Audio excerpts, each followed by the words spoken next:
dimanapun kalian berada. Jadi selamat datang kembali di Teh Poci Tetap Heboh bersama podcast Himagiri. Yeay. Kan mas? Oke, sesuai dengan tema hari ini kita akan membahas tentang salah satu bidang yang ada di Himagiri UNS gitu ya, yaitu bidang hubungan eksternal barengan sama aku Clara. Dan kali ini aku udah ditemenin sama kepala bidang hubungan eksternal di Himagiri, Mas Dian. Yeay. Action. Oke, langsung saja untuk pertanyaan pertama, bisa dijelasin nih bidang hubungan eksternal di Himagiri itu apa sih dan perannya tuh apa di organisasi ini gitu? Oke, sesuai namanya ya, bidang hubungan eksternal itu ya sebagai bidang yang menghubungkan pihak Himagiri dengan pihak eksternal. Dan perannya ya sebagai bidang yang menjembatani dan ya menyokong komunikasi dan relasi dengan pihak eksternal. Oke, lalu ada program kerja apa aja sih? Kayaknya tuh banyak banget program kerjanya gitu kalau dilihat di Instagram gitu ya. Bisa disebutin? Program kerja itu ada 5, kurang lebih ada 5, dan itu 5 itu ya pasti menyangkut dengan pihak eksternal Himagiri. Yang pertama itu ada Himagiri Guide, itu berhubungan dengan Camaba, calon mahasiswa baru yang akan tes di pusat UTBK di UNS. Terus lalu ada Salur atau Serawung Sedulur, itu juga seperti temu gitu ya, temu antara dua armada. Anjang sana gitu ya? Anjang sana, seperti anjang sana. Lalu ada wisuda, semarak wisuda. Jadi kita mengapresiasi kakak-kakak kita, alumni dari Himagiri yang sudah lulus atau sudah wisuda, kita datang. Lalu ada undangan delegasi. Jadi misal ada undangan dari armada lain seperti acara opening seremoni acara mereka, itu kita datang di undangan delegasi. Lalu terakhir ada Teh Poci yang kita laksanakan sekarang. Oke, jadi ini proker di dalam proker ya. Proker dalam proker. Oke. Lalu program kerja apa sih yang udah terlaksana hingga sampai saat ini? Dan sudah selesai itu Himagiri Guide, karena Himagiri itu kan berhubungan dengan UTBK ya, Camaba yang mau UTBK di kampus UNS. Jadi sudah terlaksana kemarin bulan April Mei, itu kan lagi masa-masa UTBK. Terus yang terlaksana juga Teh Poci sekarang ini, dan terlaksana itu sebulan sekali. Terus lalu ada Semarak Wisuda juga. Kebetulan UNS itu pelaksanaan wisuda sebulan sekali, jadi yang baru terlaksana di tahun ini. Oke, lalu ada nggak sih program kerja yang challenging gitu menurutnya Mas Dian gitu? Dan tantangannya tuh apa gitu? Yang paling challenging adalah Semarak Wisuda menurut saya ya, karena mencari data wisudawan itu lumayan susah, dan menghubungkan antara database Himagiri, database pengurus-pengurus lalu dengan data yang akan wisuda di periode itu lumayan susah, karena ada database yang belum terupdate, dan mencari nomor handphone untuk menghubungi itu juga lumayan susah. Jadinya di situ, dan mungkin karena dilaksanakan sebulan sekali ya, jadi lumayan banyak lah ininya melaksanakannya dalam sebulan sekali. Jadi terus ada program kerja unggulan nggak sih Mas sebenarnya di HE ini?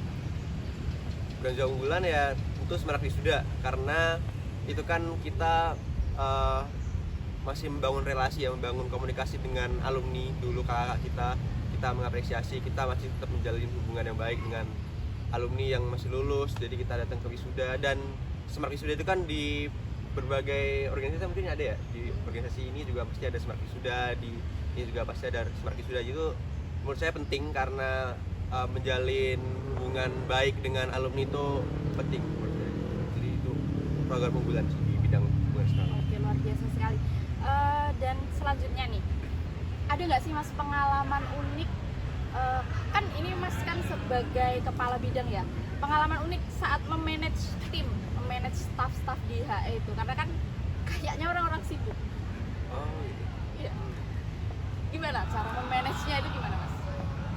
Untuk pengalaman unik sih sepertinya nggak ada ya, Iya. nggak unik.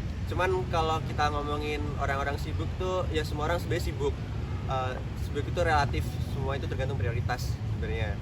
Nah, untuk mungkin keunikan saat memimpin sih kayaknya nggak ada. Cuman kalau misal saya boleh ngasih tips buat ngehandle staff atau kita sebagai kepala itu ngehandle, mungkin menurut saya pertama itu ya tetap menjalin komunikasi yang terbuka lah, seperti pertemuan rutin, terus brainstorming, seperti ya bertukar pendapat. Itu menurut saya penting buat biar saling tahu permasalahannya ada apa gitu. Terus yang kedua itu menurut saya pembagian tanggung jawab. Jadi kan misal tadi ada 5 program kerja ya, itu menurut saya harus dibagi penanggung jawabnya. Jadi biar masing-masing tuh tahu tanggung jawab dan ya Efektif gitu ya Mas? efektif dan meningkatkan efisiensi aja. Oke. Gitu sih. Terus harapannya Mas Dian untuk hubungan eksternal ke depannya gimana? Ya, harapannya untuk bidang hubungan eksternal ke depannya ya tetap menjalin komunikasi yang baik, tetap menyokong relasi yang baik dengan pihak-pihak luar, seperti misal ada program kerja salur tadi ya, Serawung Sedulur dengan misal dari Ormada apa gitu ya, tetap jalin hubungan baik, tetap jalin silaturahmi. Mungkin tahun kedepannya bisa kerjasama lagi begitulah. Terus ya kedepannya bisa orang-orang tahu lah kalau misal di Wonogiri itu ada organisasi mahasiswa daerah bernama Himagiri UNS. Ini memasuki pertanyaan terakhir. Ada nggak sih pesan dari Mas Dian untuk mahasiswa UNS yang dari Wonogiri ya khususnya, yang mungkin ingin ikut aktif di organisasi nih? Pesannya apa biar tertarik masuk ke Himagiri khususnya hubungan eksternal ini, sekalian untuk promosi ya Mas ya nanti kalau ada oprek gitu. Oke. Mungkin untuk pesan saya buat orang-orang yang mungkin atau teman-teman yang mau gabung ke organisasi itu, ya pastikan tujuan kalian tuh masuk ke organisasi itu apa. Jadi sebelum gabung itu pastikan punya tujuan dulu, dan saat gabung itu ya kalian berdedikasi dan kalian ya berkomitmen kalau misal gabung tuh ya saya harus tahu jawab saya ini tidak boleh ditinggalkan. Dan misal bidang hubungan eksternal tuh ya menurut saya bagus buat ya kita banyak teman, jadi banyak relasi dengan pihak luar gitu sih menurut saya. Dijamin asik ya teman-teman Dijamin ya. asik. Kalau masuk hubungan eksternal itu dijamin asik. Dijamin ya. asik. Oke, luar biasa sekali jawaban dari Mas Dian ini. Tepuk tangan. Oke, terima kasih pada semua dulur Wonogiri yang udah ngikutin Teh Poci edisi hari ini. Semoga informasi tadi bisa bermanfaat bagi dulur Wonogiri semua yang udah menyaksikan Teh Poci dari awal sampai akhir. Jangan lupa untuk ikuti akun Instagram Himagiri UNS dan juga subscribe YouTube channel Himagiri UNS. Kalian juga bisa ramein di kolom komentar ya. Bagi dulur Wonogiri yang ingin memberikan pesan dan kesan mengenai Teh Poci episode kali ini, boleh banget ditulis di kolom komentar ya. Tunggu kami di Teh Poci episode selanjutnya. Aku Clara pamit undur diri. Dadah.